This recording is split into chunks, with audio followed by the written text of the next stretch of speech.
the most legendary soldier of the 20th century. A one-man army who has prevented several nuclear apocalypses. And an international war criminal. Wait, what? We started things off pretty well. How the hell do we end up here? By all accounts, it doesn't make sense. Well, my people, that is what I plan to discuss with all of you. How did someone who started off with such idealistic values and arguably a noble intention end up nearly bringing the world back into nuclear war? The legendary mercenary, Big Boss. Kept you waiting, huh?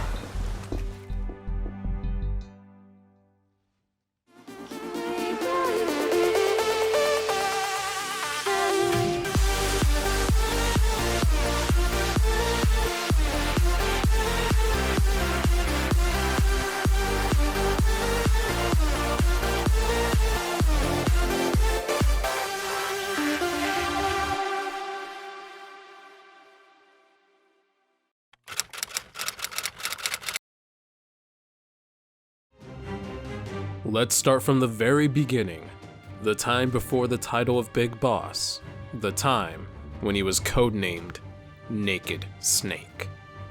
The year is 1964. America and the Soviet Union are at the height of the Cold War, a time when geopolitical tensions between the two countries continue to escalate as both further development of atomic weapons, making the threat of nuclear devastation all the more real. A Soviet rocket scientist requested asylum in the United States, fearing what he created. An advanced nuclear-equipped tank that can reach speeds over 300 miles per hour. A young CIA agent named Jack is sent to infiltrate Selino Yars, retrieve the scientist, and return him to the West safely. This was known as the Virtuous Mission, and Jack was given the codename Naked Snake. Snake is successful in retrieving the scientist until he comes across a familiar but unexpected face. The Boss, a legendary American soldier, mentor, and mother figure, intercepts Snake. She recaptures the scientist and declares she is defecting to the Soviet Union. Colonel Volgin, one of the commanding officers of the Soviet Union, launches an American-made nuclear warhead on a research facility to frame the United States for the attack. After escaping with his life, Snake is sent again into the Soviet jungle with a new mission, to prove the US's innocence by destroying the nuclear war machine and eliminating the American defector, the Boss. This new mission was titled Operation Snake Eater. During this time, we see that Snake is an idealistic soldier, claiming that he is prepared to lay down his very life for the president and the top brass, no matter who is in charge. Snake fully believes in the decisions of those running his country. This level of loyalty leads me to believe that Snake idealized being a soldier. Idealization is when a person regards something or someone as being perfect, or at least better than how they really are. It's clear that Snake wholeheartedly believes his missions on the battlefield are part of a plan for the well-being of his country created by those in charge. And I believe the reason for this goes beyond just being young and naive. Snake had a legendary war hero to look up to. The Boss taught him everything he knew, every single technique, every single survival skill. The two of them even developed their own style of combat, which apparently is just straight up overpowered in every instance they use it. Their relationship went beyond just mentor and student. It was one beyond that of lovers. She was like a mother to him. He even remembered the exact time that has passed since he last saw her. It's understandable how Snake could have come to idealize being a soldier after having such an exemplary soldier be a consistent role model for him. The issue with idealization is that when the illusion of perfection is shattered, it can be painful. For Snake to see the Boss betray him and her country was probably one of the most mind-shattering experiences for him. This woman, who has been the perfect example of what it means to be a soldier, has now defected and made herself an enemy of you and the country you fight for. It is probably one of the harshest ways to learn one of life's most important lessons. The world isn't as black and white as he thought. As the times change, today's friend could become tomorrow's enemy, which makes it all the more devastating when the true goal of Operation Snake Eater is made clear to him. The boss's defection to the Soviet Union was part of a secret operation for the United States to get control of the philosopher's legacy, access to a massive collection of wealth left by the secret leaders of the world's leading nations. The boss was tasked to secure it through gaining Colonel Volgin's trust, but no one could have expected that he'd launch an actual nuclear warhead on Russian land. Thus, the boss's new orders were to take the blame for the launch and to die by Snake's hand, proving the US's innocence. That's right. That betrayal Snake had come to terms with throughout Operation Snake Eater was nothing more than a fabricated lie. A lie that required Snake to feel the pain of betrayal from probably the closest person he's ever had. A lie that required Snake to kill his mother figure. A lie that his country was perfectly okay with letting become his reality. This, my people, was emotional manipulation. I cannot imagine the psychological turmoil Snake was going through when he faced the boss. He was made to believe that she betrayed him so that he would have a justifiable reason to kill the most important woman in his life. Meanwhile, the boss was meant to be forever remembered as a war criminal that abandoned her country and launched a nuclear warhead on Russia. It is understandable how Snake would develop a resentment for the country he previously was willing to lay down his life for. Trauma is an inevitable byproduct of war, but this is literally your country intentionally inducing your trauma to save themselves. Not only was Snake used, but so was the boss. And much worse, she was discarded as if her years of service meant nothing. At this point, Snake's idealization of his country has been shattered completely, symbolized by his rejection to shake the hand of the Director of Central Intelligence. So when he decided to abandon the United States and create his own army nation, I understood him completely.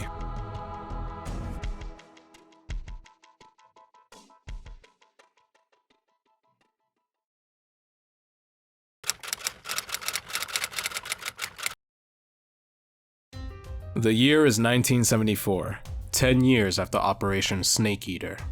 After witnessing more soldiers being used, manipulated, and abandoned by their former countries and leaders during the events of Portable Ops, Snake partners up with Kazuhiro Miller to form Militaires Sans Frontières, Soldiers Without Borders, a small mercenary faction that, at the time, operated off the coast of Costa Rica.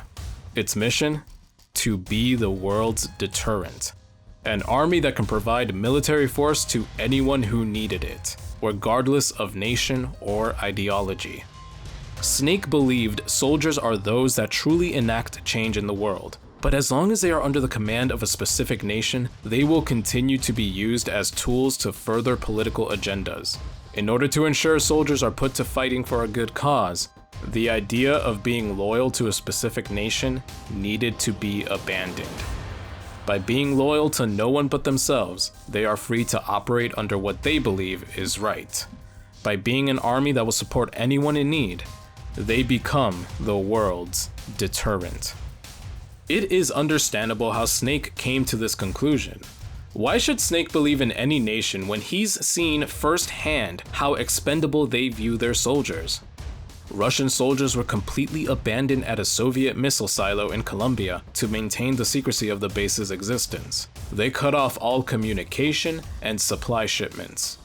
Meanwhile, the boss, a woman who was such a legendary soldier that she was referred to as the Mother of America's Special Forces, was used as a scapegoat for the United States, with Snake being made to be the bullet. At the end of the day, both of these countries saw soldiers as disposable tools for their political aims. So an army whose sole allegiance is to their beliefs on what is just seems like the only way to ensure that soldiers are never taken advantage of.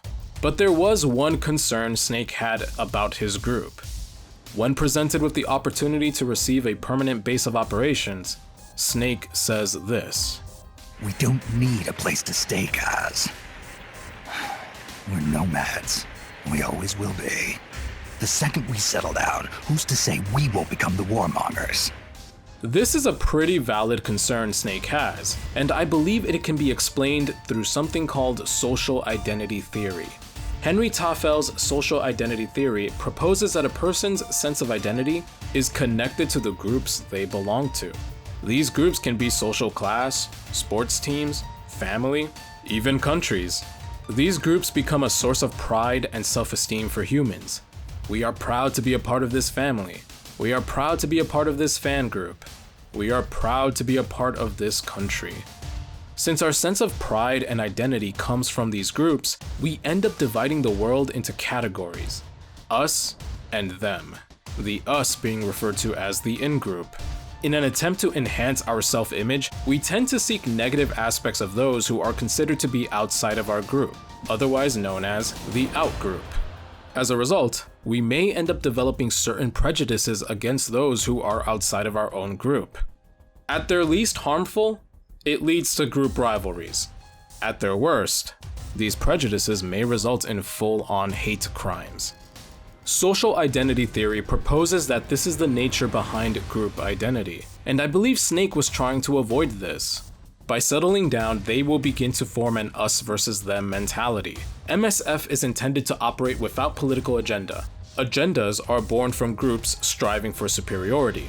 By establishing a permanent residence, who's to say MSF won't become the next big group trying to establish dominance? How long until MSF starts using their soldiers as tools for their supremacy? They already are treading that line thin as is. We are MSF.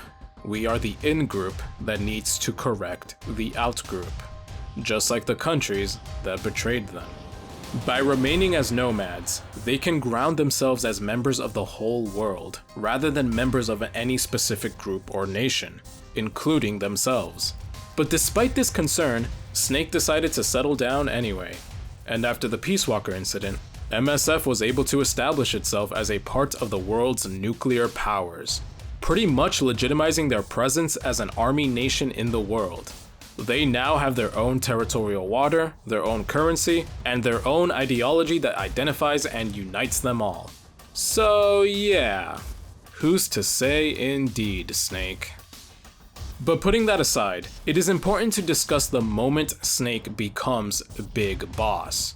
Throughout the events of the Peace Walker incident, we see Snake frequently correcting those who call him Big Boss, showing that, at the very least, he has yet to fully process the boss's death, or at least not enough for him to fully inherit her title.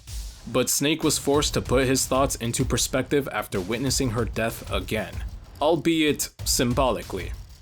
The Peace Walker project was meant to be an AI machine that is capable of launching a nuclear strike in retaliation to another nuclear threat, essentially eliminating human weakness by placing the responsibility on a cold and calculating machine.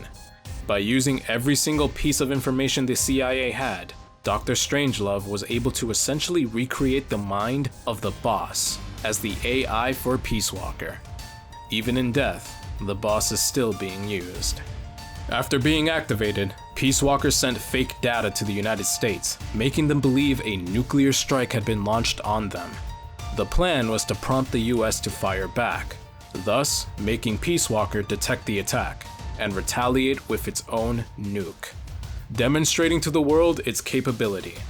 Try as he might, Snake could not get Peace Walker to stop transmitting the signal, until something miraculous happened. Peace Walker began to walk towards the ocean and drowned itself to stop transmitting the false nuke signal.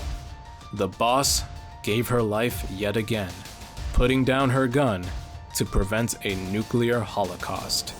It was after witnessing this event that Snake decided to finally process what the boss's death means to him. She betrayed me, Kaz. She what? In the end, she put down her gun. And when she did, she rejected her entire life up to that point, including me. What do you mean? In giving up her life, she abandoned everything she was as a soldier. And you consider that betrayal? I won't make the same choice as her. My future is going to be different. Then, Yeah, that's right. From now on, call me Big Boss.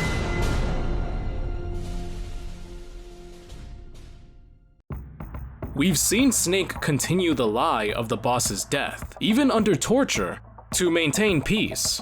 Which leads me to believe that even though he could not forgive the United States for what they did, he still respected the boss's decision.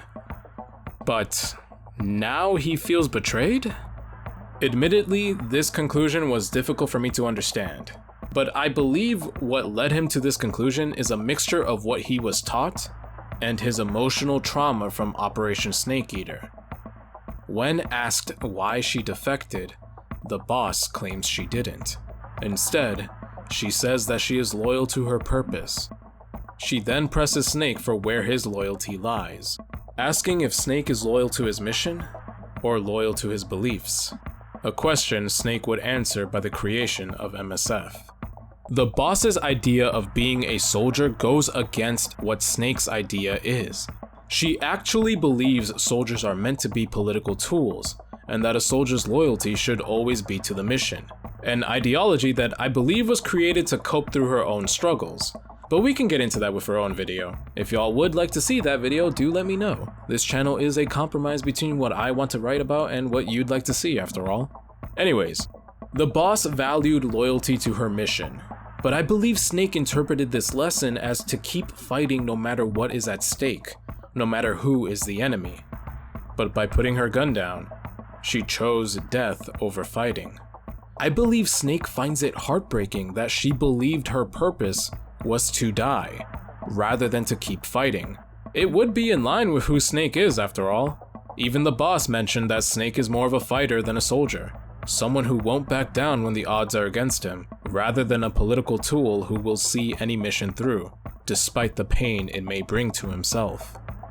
For as much as Snake claimed to be willing to die in battle for his country, I don't believe Snake would have accepted an order to actually die. I believe Snake's feelings of betrayal come from a fundamental disagreement between him and the boss on what it means to be a soldier. It's almost as if he views her agreement to surrender her life as giving up on the world.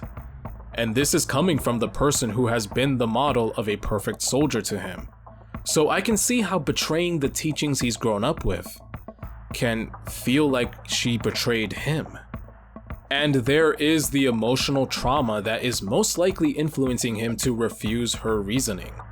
Let's be real here. If the boss didn't go down the way she did, then there would have been an actual nuclear war. Snake is using an incredibly unfair and unfortunate situation to rationalize this sense of betrayal in his head. But at the same time, this betrayal caused Snake an unimaginable amount of pain. The man went through so much physical abuse with the idea that the most important woman in his life betrayed him, only to then find out that it was nothing more than a ploy to save the face of the country that she sacrificed so much of herself for. And she went along with it. She let her son be emotionally manipulated into killing his mother. When you frame it like that, it's easy to see how Snake's emotional response to Operation Snake Eater can influence his judgment. After coming to this conclusion, Snake decided that his fate will be different, that he will not subject himself or any other soldier to that kind of abuse again. His loyalty is not to the mission, it's to himself. And this is the true moment that Snake accepts the title of Big Boss. After establishing MSF, Big Boss tells Miller who their real enemy is: the times. People's values change over time, and so do the leaders of a country. So there's no such thing as an enemy in absolute terms. The enemies we fight are only enemies in relative terms, constantly changing with the times. Politics will always continue to change as time passes on, and with it, the faces of your friends and allies change as well. Today's friend could become tomorrow's enemy.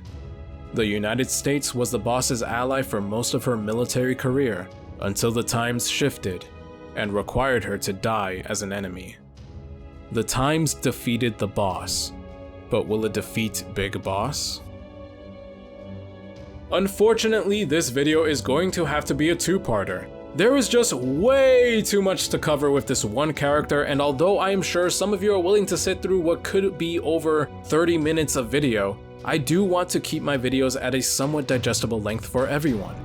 If you enjoyed this part, then please consider subscribing and ringing the bell icon to be notified for when part 2 comes out, where we analyze Big Boss's later years to fully understand how this legendary soldier could descend into one of the most dangerous war criminals of the 21st century.